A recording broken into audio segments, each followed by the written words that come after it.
Welcome back, my friends, to the D-Rate the Hate podcast. I am your host, Wilk of WilksWorld.com, and I am so incredibly grateful that you are taking the time to join me for another powerful DTH episode. Friends, at the D-Rate the Hate podcast, it's all about bettering the world one attitude at a time. See, we did not create the hate, but with your help, we can derate the hate. That all starts with gratitude and personal accountability. We cannot control everything that happens to us in life, but we can control how we react to it. How we act, how we react, no matter what happens to us, how we react to it makes the difference. Friends, there is only one good thing about a bad attitude, and that is that we have the ability as individuals to change it. Here on the DTH podcast, we strive to bring you great guests and provide tools to do just that. Please be sure to share it with your friends, subscribe if you haven't done so. Ratings and feedback are always greatly appreciated. And with that, let's get to this week's episode. Every now and then, somebody will pop into your life that you just didn't expect, but you know that if you talk to them more, you're going to find out some incredible things.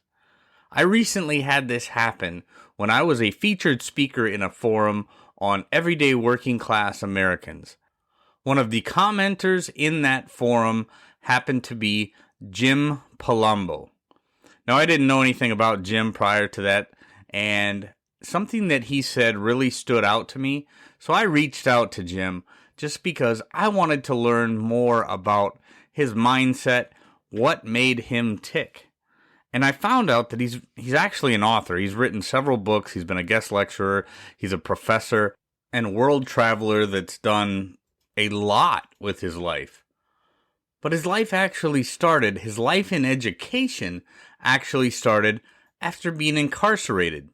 I had no idea what I would learn from Jim, but he had this phenomenal story and this take on our country, a country that's at odds with its own identity that I never really thought of, and I certainly didn't think of it in the way that Jim brings it up. Our conversation was incredible.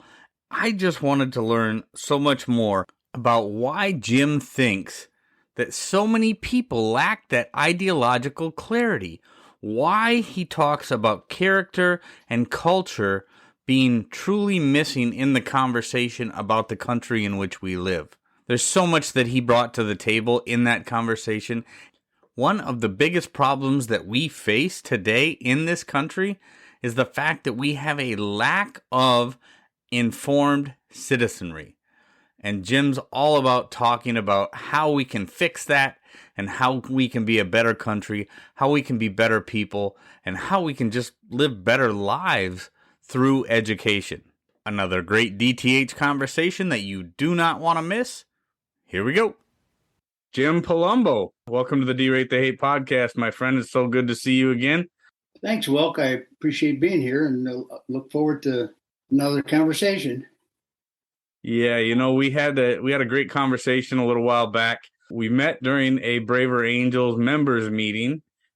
Something you said really hit me, and so I reached out to you, and I'm glad that you responded, because there's a lot we had to talk about, and then that first conversation we had just intrigued me so much, and I'm so glad that you've decided to join me, Jim, on the D-Rate the Hate podcast, because a few of the things that you talked about and that we talked about actually, kind of stuck out for me, and then I looked into a book you wrote a while back, and then a couple things. So let's start our conversation, Jim, with, why don't you tell the DTH listeners a little bit about yourself, your background growing up, and then kind of just so everybody understands.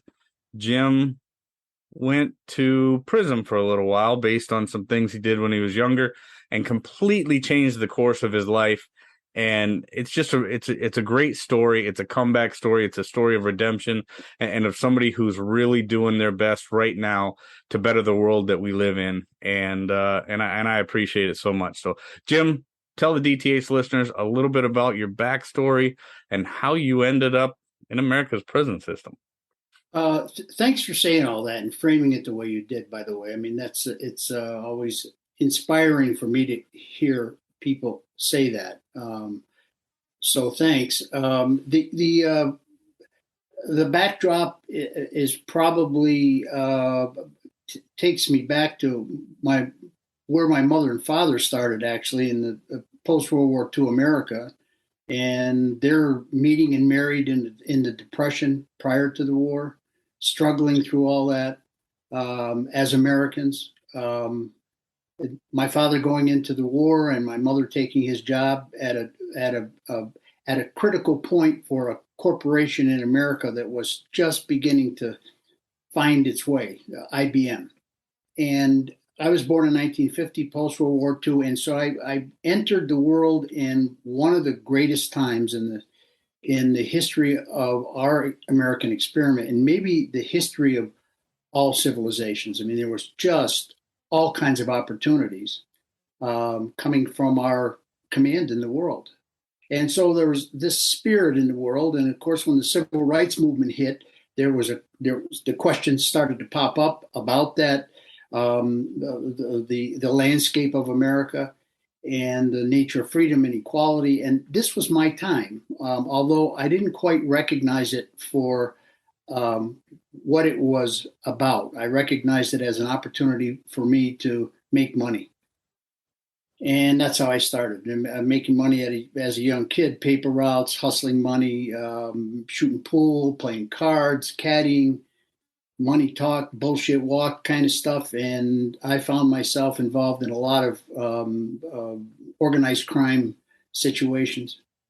Went on to get involved in the drug business, moved to Las Vegas, and became somewhat of a player out there. And then got caught up in the system and probably would have stayed in that kind of gangster mode. And I mean, I was relatively good at it and had the kind of character that fit with a lot of things, New York, wise guy, Guinea type, Italian type.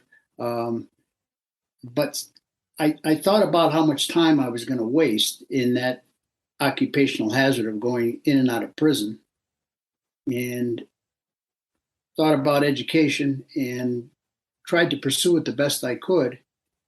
And I got really, really lucky. Divine intervention, however you want to frame it. And somebody heard me talk about education and helped me. And that's is often the case in some drastic situations where somebody hears you and they open up, and it was my prison counselor. And we put together an education program, post-secondary education program, studying political science. He brought in a book, The Critique of Legal Order by Richard Quinney, that framed for me how important money is in our system. And I had never heard anybody talk about that in a way that made sense to me, about the courts and the criminal justice system and things that are influenced by money. And I had never heard anybody articulate those kinds of issues in the way that he did. And what year, what time frame is this happened, that you're in prison and you find this revelation that education can change the trajectory of your life? 1976. 1976. Okay. Yeah, long time ago. It's a while. A while. And so I've followed that path, and I sort of vowed that if I could get out of the circumstances I was in healthy, and my family could be healthy and stay healthy, so that I could sort of make up to them the stuff that I had put on them. I'd stay with education with all my energy, and that's what happened. And I was able to complete a couple degrees and carry on, and then got a job as a professor with the University of Maryland in 1990, and travel the world. I got to live in Europe and the Middle East and the Far East, and as a criminal justice professor. And so I ended up going to places and measuring the American experiment all that while in ways that I had never thought possible. I mean, I couldn't have scripted that in my dreams. I mean, it was everybody hopes to have that happen, but it happened. And I want to get into that. I want to get into that American experiment thing in just a minute. But first, one of the things that really struck me in our last conversation, Jim, was was how you talked about emerging from the prison system and hoping that your family would be whole and they'd still love you and you'd be able to do something good coming out of such a bad situation. And that really struck me. And I think a lot of people, I think all too often, people don't realize that there is opportunity in negative situations. You just have to be able to recognize it. You need to take the bull by the horns and you as an individual take responsibility and get out there and do it. So you talk in the book, Criminal to Critic Reflections Amid the American Experiment, about being able to emerge from that situation with a renewed sense of hope and purpose. Talk about how you felt there coming out of that situation and then going into, because I know you've had this incredible life since then, and the number of things that you've been able to do in reflecting on the American experiment. But from a personal standpoint, what did that mean to you, and what did that mean to your family? It meant to me at the moment. There were times when I felt like I had been standing there my entire life. And I was struck by a scene from a movie with Steve McQueen called Papillon. And in a dream, he was being held, being judged by this group of individuals. And he kept asking him, "What am I guilty of? What am I guilty of?" And the chief judge looked down upon him as he was like groveling on the floor, and he said, "You're guilty of wasting a lifetime." And that hit me like the best punch I've ever gotten, and I've had a few, and it just woke me up to like, is that what I've done? I've taken all the things that I've been given and wasted them, and that transition helped me see my parents in a different way, and my aunts and uncles, the people who had supported me, my sister, and the concept of love. And it was like this revelation. And so at that instant, I felt the power, but I was scared because I thought, well, can you do this? You were locked up, you got an education, and you got that step, but now you're outside, and the world is different outside than it is inside. There's just no two ways about that.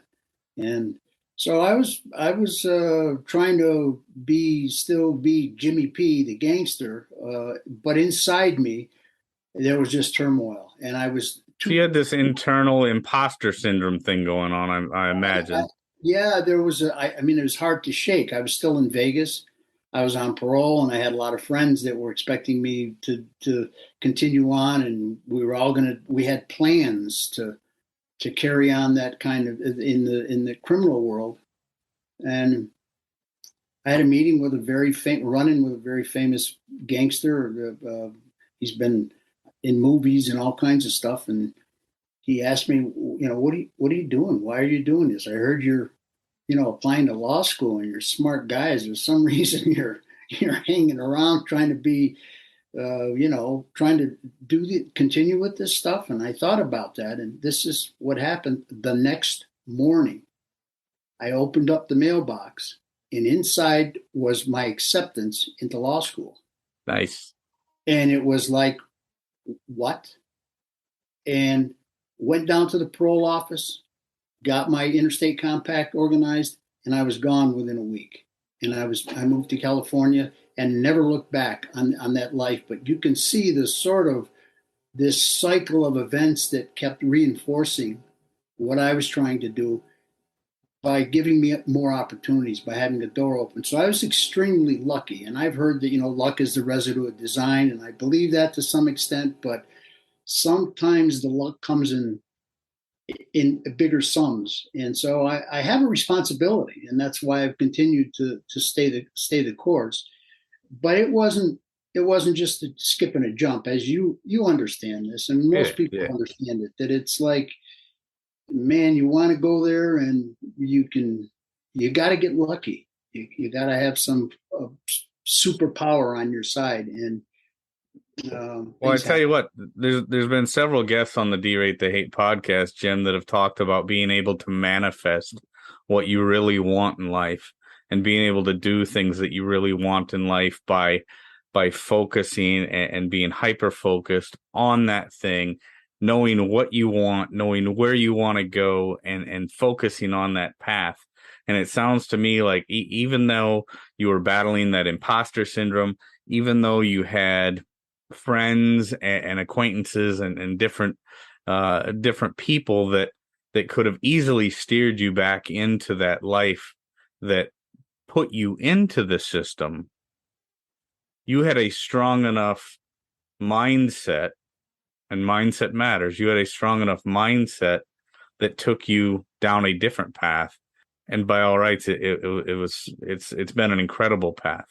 So let's talk about how that path ended up playing out further, and you ended up going to law school and then became a professor and traveled the world. So let's talk a little bit about that. My experiences in the law school, I went to one of the better schools in the country. My torts professor ended up being a Supreme Court justice, Justice Kennedy, but I didn't like it at all.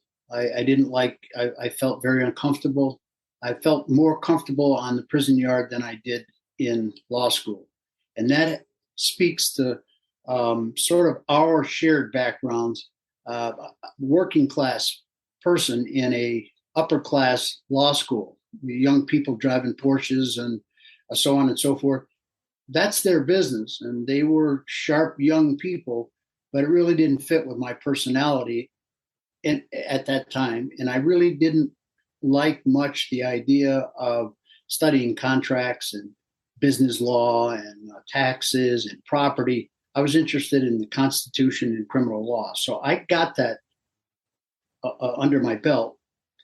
And I moved on to a program where one of the people who I admired, an author, writer, teacher, was teaching at California State University in Sacramento, where I went to law school.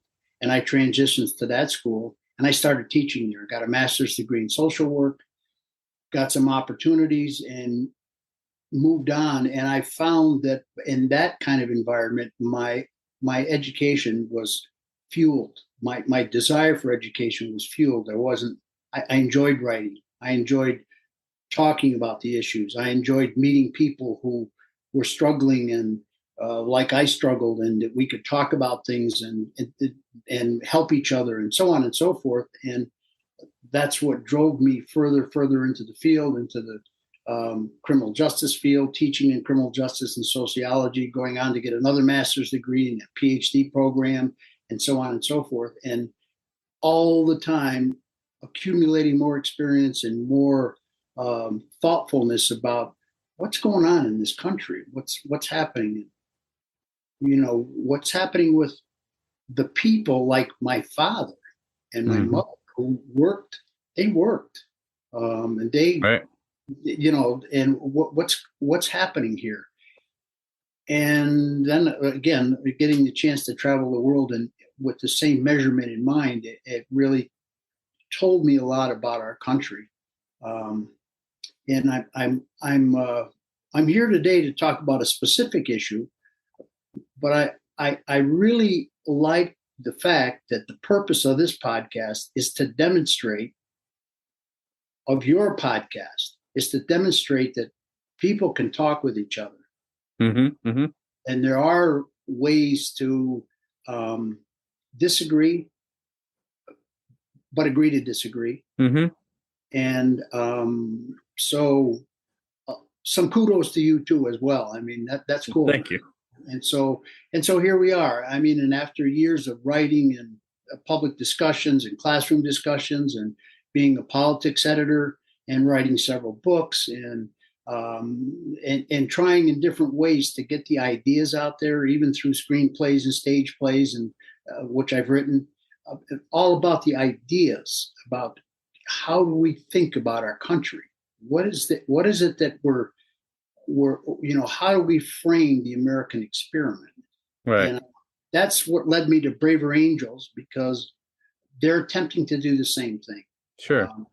Well, So, and you said in that other conversation that we live in a country that is at odds with its own identity, and without an informed citizenry, we're just going to continue to be lost. So, kind of expand on that for me, if you would, Jim. I think that just that statement that you've put out there speaks volumes in the sense that we all realize that you've got to sort of take a look at the person in the mirror and then start your steps forward. Um, Examine that, take a look at what you see. And so as I was doing that, and I was reading more material and thinking about America and recognizing in myself what an American is like, I kept thinking about money, the motivations for money, the power of money in our country, the power of money in our country in the rest of the world, what we represent. And I couldn't help think that this is framed, those ideas are framed in the context of capitalism. That's what we do. And there's a hesitancy to talk about that by a large number of people because it just sounds like, what are you, whoa, what are you getting at here? Are you somehow a communist? Are you, are you influenced by other ideologies that's making you talk about America in its capitalist ways? And as I would hear that, I'd sort of chuckle like you did and think, that's our identity. That's what we do. That's what we're known for in the world. And it hasn't always been pretty.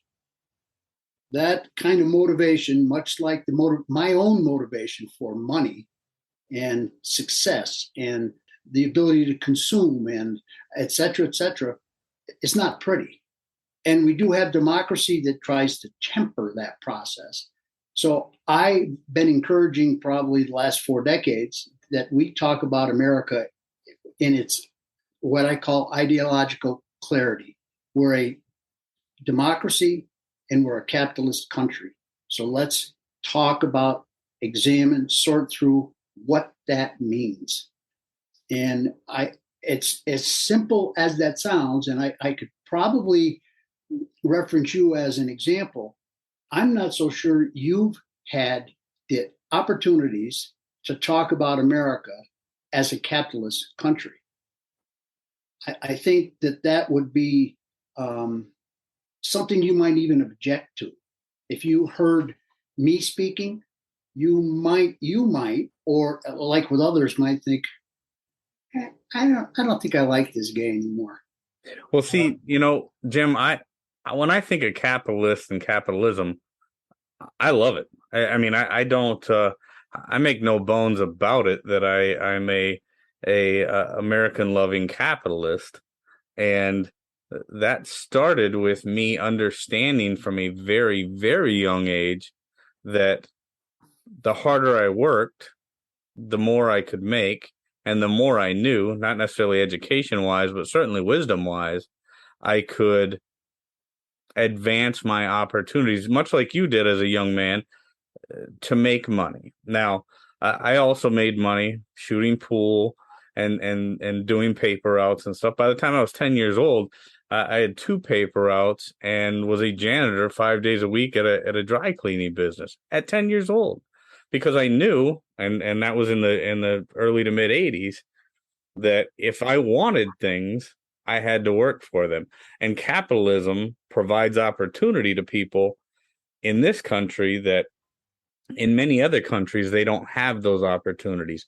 They have to either be a criminal, they have to be in some aristocracy's lineage, or they just end up a serf, beholden to some king or some other dictator. So I love the capitalist system, and when people try to run it down, I kind of shake my head and feel bad for them.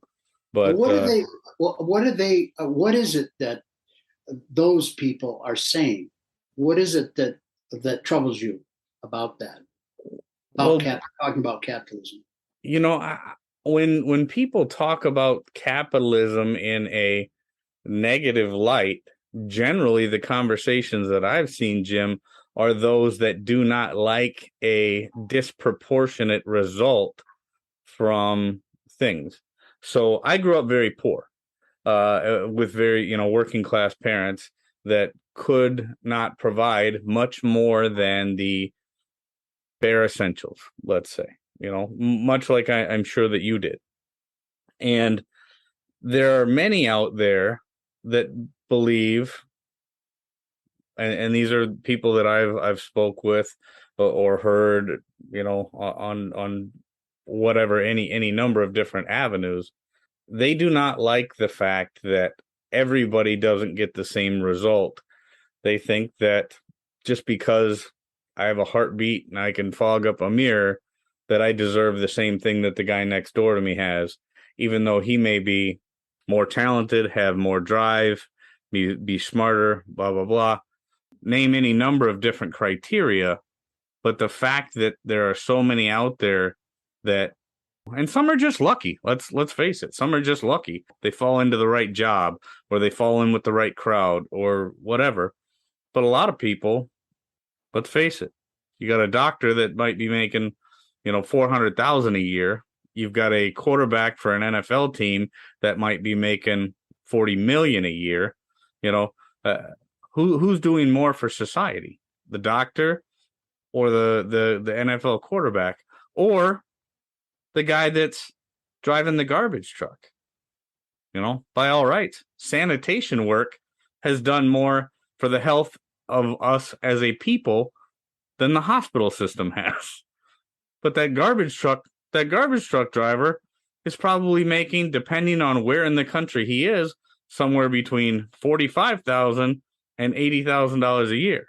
In many places, he's not making a living wage doing what he's doing, but he's working more hours and probably working harder, and certainly smells worse at the end of the day than the doctor or the NFL quarterback. So the gist of it is this: people don't like capitalism, and I'm not saying all people, but anti-capitalists don't like capitalism because they don't like a disproportionate outcome for a proportionate amount of work. So that's my thoughts on it, and I'm sure you've got a whole set of ideals on your own about it. But our country's identity, us as a constitutional republic, a democratic republic, however people want to say it, I think you made a great point, Jim, when you say our identity is not necessarily our political system, but it is a combination of the political system and the capitalist system. Yeah, I mean, and I think it's important. Following up, I don't dispute anything you said. I think those are fair observations, and they ring true in a lot of different ways. If you begin to consider the American experiment as you would with any other system, there are micro ways to look at it, looking at individual circumstances and saying, well, the quarterback, the Tom Brady's, the Tiger Woods, the doctors and lawyers, and the power in politics, and the certain politicians that wield enormous amounts of power, and the corporations, etc. You start to go up the ladder from that micro look into the mid-level and then the macro level. What is this system that feeds that feeds that inequality that bothers so many people? And it really isn't the inequality like, well, you got that and I can't have it, or I should have it. It's the nature of opportunity, which is an important word. And that opportunity that seemed to have surfaced in the civil rights era, where America's blowing up. I mean, we're going across the world, we're rebuilding the world, banks and military and all this power. And there's a group of people saying, wait a second, where's our piece of that pie? And as I looked at that, having not really concerned myself with that, it was almost like, quit whining. You go out, bake your pie, find your own apples. You know Sure. what I mean? Yeah. But as I looked at that from a systemic point of view, I started to realize that that's why we had quota systems, and that's why we had affirmative action, because we had no alternatives. There was nothing else on the board that was going to speak to a large number of people saying, where's our access to opportunity? Mm-hmm. You can't just trust the corporations to give everybody a job, because they've demonstrated that they'll pick the white advantaged male. That was the best choice. Why give anybody else an opportunity? Because I want my corporation or my business or my educational institution to function at its highest level. Yeah.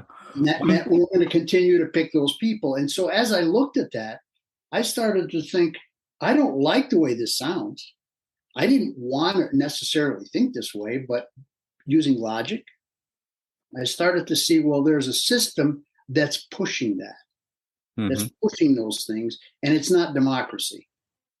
If democracy is doing anything, it's trying to shape the quality of things like freedom. And by the way, the real reaction to the civil rights movement was in terms of a cry for equality. That was tugging at people's freedom. People were saying, wait a second, I got to give up some of my money. I've got to give up some opportunities. I've got to open the door for this. That curtails my freedom. In America is the freest country in the world, which is. So equality and freedom don't match. They don't necessarily always match, but one thing, Jim, that I want to bring up, because you talked about a pie. And when I think about capitalism versus other people's view of capitalism, they think of a pie, and they think of the pie is always this big. And for those people just listening to this on audio, think of just a finite piece of a pie. It's one size, and no matter how many people get involved, if more people are involved in the game, then the slivers of that pie get smaller. But the real thing about capitalism that I love, Jim, is the fact that as more people get involved, the pie continues to get bigger.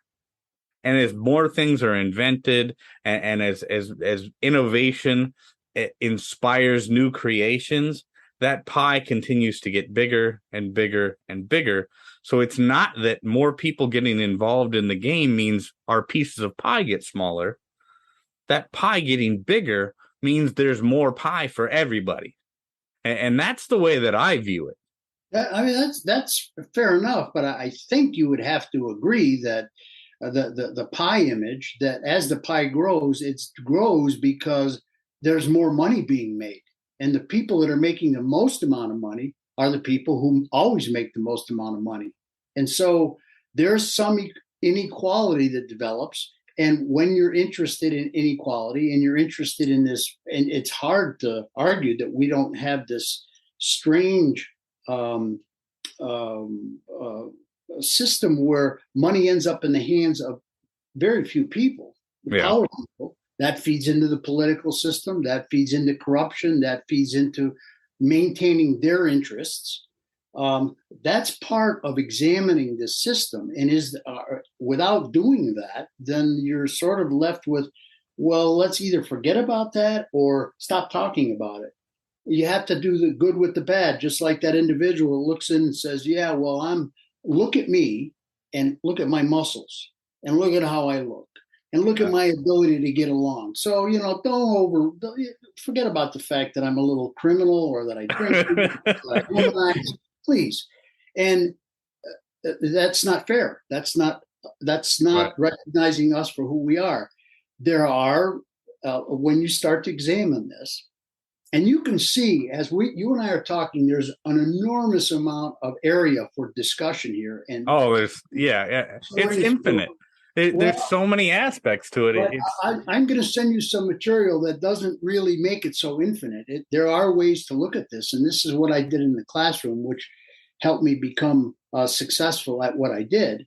But there are, when you look at the American experiment, it's hard to say that there aren't dual forms of justice. There's one for people who have money and one for people who don't.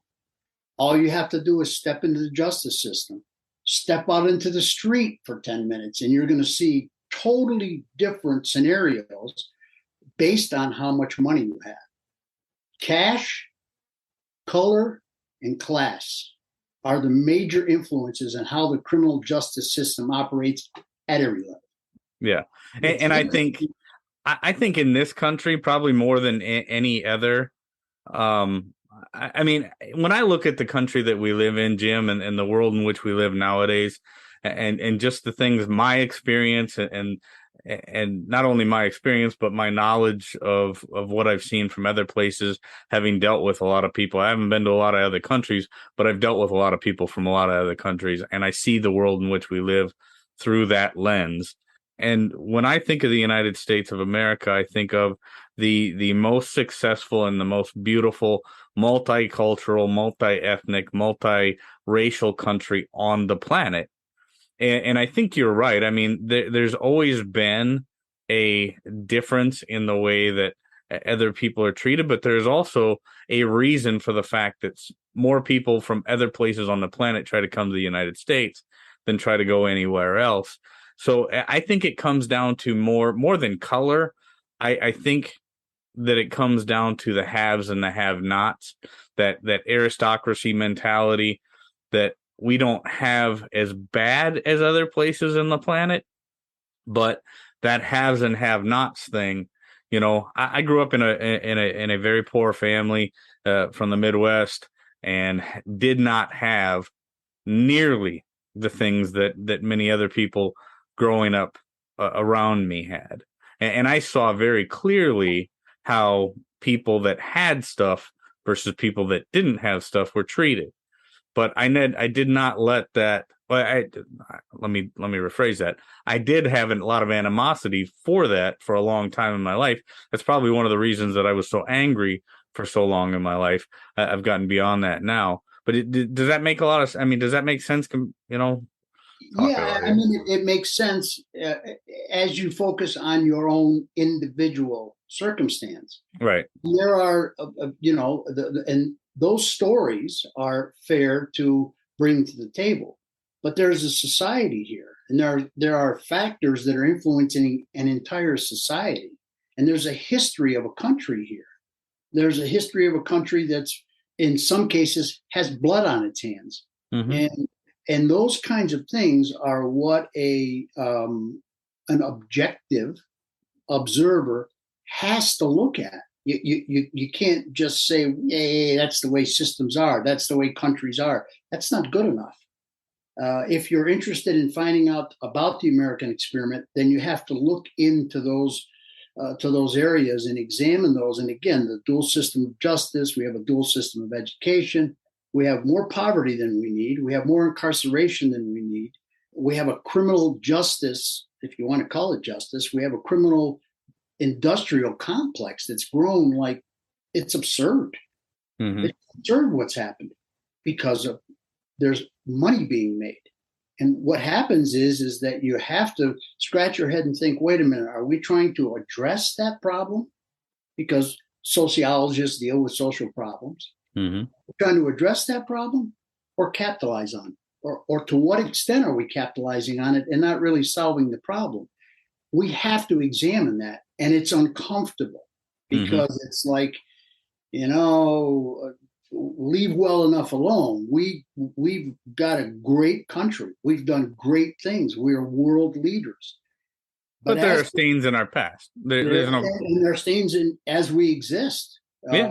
And there are other countries who have other models of capitalism, by the way, which is the major economic system in the world across all ideological systems.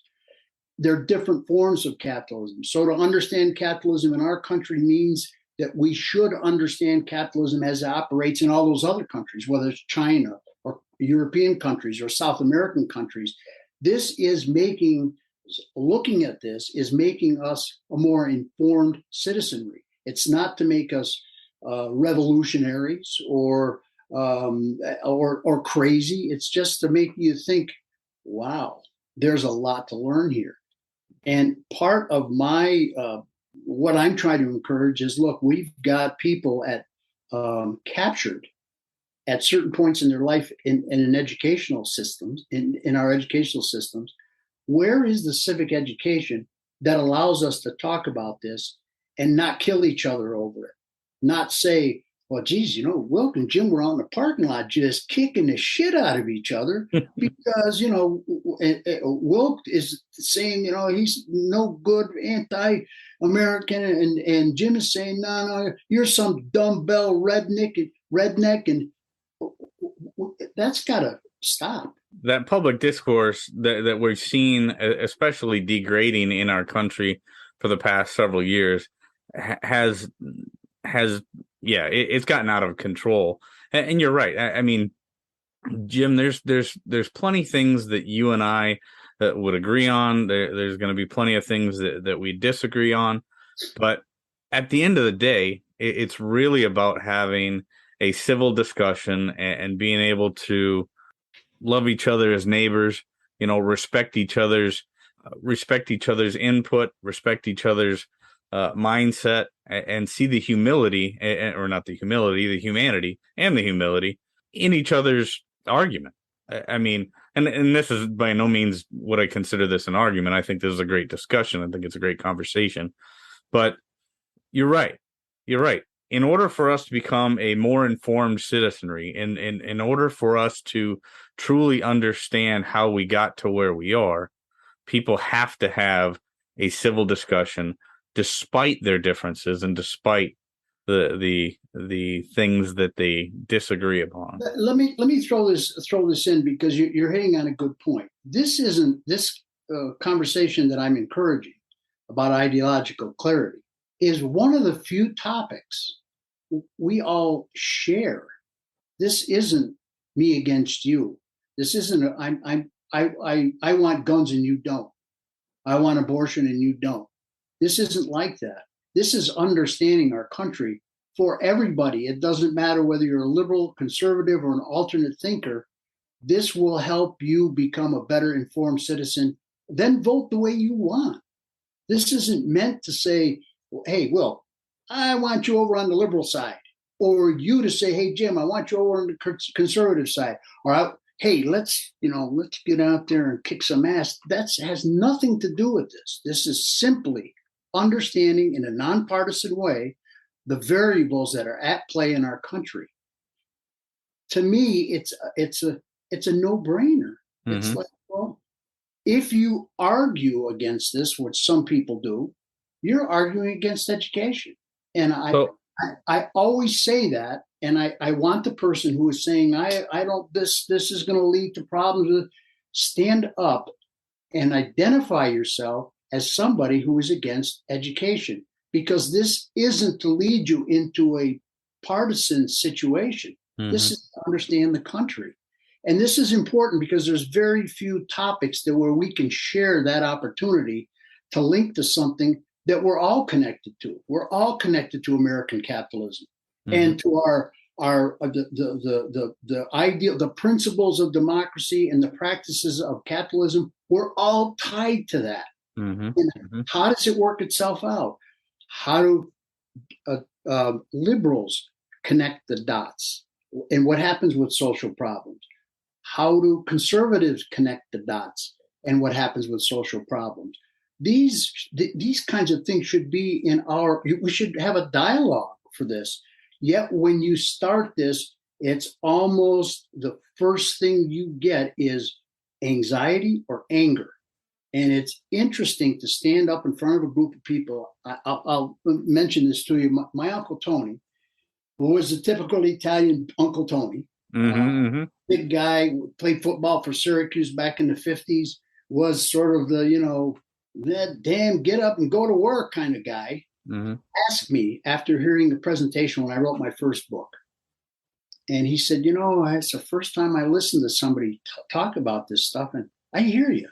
He said, would you come and talk to, it was a church, a group, and I can't remember the order of something, and an American Legion mixed together. These guys had shared experiences. Mm-hmm. And I said, yeah, I'll do it. And he goes, I want you to just say whatever you said to me, because it's making sense. So, okay. So I came, they had a luncheon, and I was the featured speaker. And I got up in front of this group, almost all men. I looked at them all and I said, okay, everybody, say the word capitalism. And they wouldn't say it. It was like, capitalism. I said, come on, please, everybody, just say it one. And they wouldn't say the word. And you get my point here. Yeah. And the only person that sort of mumbled it was my Uncle Tony, because he sponsored the conversation. Sure. Little by little, we got into this discussion and talking about it, and you could see that there was a real lack of dialogue over who we are. And it was like, wow. And as we progressed and talked a little bit more, we got to sharing some things. And as the luncheon unfolded, some of the guys were coming over and, I remember you when you're just a little kid, but man, I see what you're saying, and good luck and all that kind of stuff. And so it was, I guess I'm saying that to you to demonstrate that this is a tough road for us to get on. And I scratched my head, and it's like, this has been an uphill fight. I mean, I could have made a better career choice, I guess. Yeah. Well, no, I think you've done very well in your career choice. I mean, this is your niche. This is what you do, and I think you're an incredible avenue for people to become more informed. Jim, what would you say to the DTH listeners as far as what would you? We can say, get out there and get a civic education or whatever, but as far as becoming a more informed citizenry, like I think both you and I can agree that a more informed citizenry is very important. I think our post-secondary education system at this point has become a shambles in many ways, and even our education system, our pre-secondary education system, it has become an indoctrination mill, unfortunately. But I think much like you did, now you're started in the prison system, but you were able to find and seek out mentors that guided you down the right path. Jim, what is your suggestion for people who want to become more informed, become part of that informed citizenry, to try and understand the identity of our country, a country that you and I both love? That's a great question, and much like we're doing with the issue of dialogue in general, this is going to take a lot of work and a lot of energy, and people have to look for what they don't know. That's always hard to do, because particularly the older you get, you just start to attach things to what you know, and you develop a logic or philosophy, and that's how things work. It's asking people to get off that, and that's hard. But there's a chance now, given the way that we're trying to encourage dialogue between people.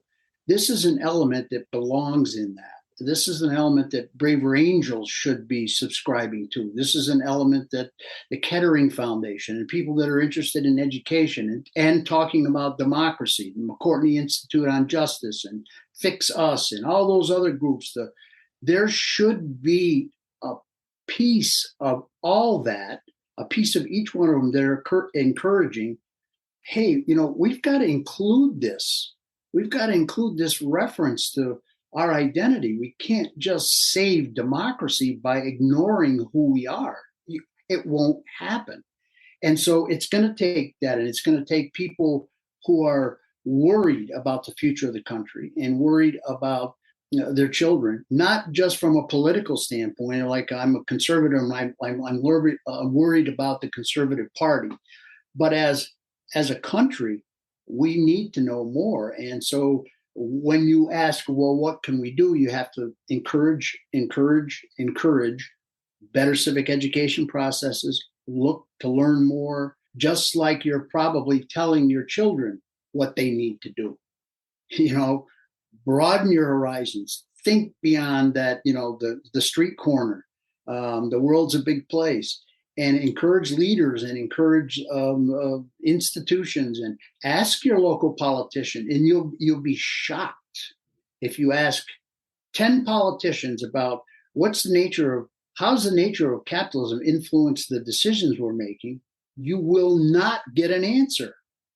You won't get an answer. You'll get dismissed, or, well, that's a pretty good question, but that's a loaded one. A lot to unpack there. I appreciate it, and you think, well, gee, a lot of avoiding the question. Isn't that essential to what you're sort of promising us? And we've got to stop that. And this isn't rocket science. I know I mentioned this to you before. You and I go to a ball game. You call me up and say, I'm going to take you to a baseball game because I know you don't understand baseball, and you've been talking to me about baseball. Come on, I'm going to talk to you about baseball. Thanks, Will. When are we going? We go out to the ballpark, grab ourselves a beer, sit down, and you start telling me about the ball game. First base, second base, shortstop, third base, all the outfielders, the weather, impact of the weather, the umpires, what the coaches are doing, the signals they're talking. And after 2 or 3 innings, I'm thinking, hey, Will, can you tell me about the pitcher and the catcher? The mechanism by which this game is played? And you turn to me and say, it's not important. Don't worry about it. That to me is an analogy of talking about the American experiment without talking about the mechanism by which our game is played. It's like, what? What's the secret? I doubt you now. I don't trust you. Right. And all of a sudden, Will, I really like you and I'm enjoying this beer, but I don't know, man, you're missing a piece of baseball that,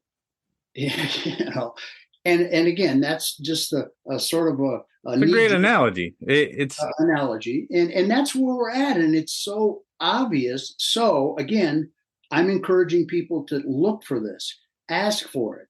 And I'm going to send you 2 pieces that I've written, easy to read, and they connect the dots in ways I'll bet that they've never been connected. And I hope we're going to talk about that, even if it's just you and I sharing some ideas, that we're going to talk about that material again, because I think you've created a platform and a base, and you have the personality, you have all the characteristics by which that's going to matter to you, because you are interested in becoming and being, not becoming, in being a better American. It's clear in everything you say, and it's clear in your ability to have a dialogue with someone like me, to reach out and do it. And that, man, is a real positive, productive piece of our problematic puzzle.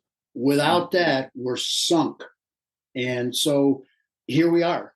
And so we both need to encourage the dialogue. And I would like to see this piece put in. I'd like to be able to get more people in the media, both on the Fox end of it and the CNN end of it, talking about this, having a dialogue, and look for it. Look for it either on Fox or CNN. You won't find it.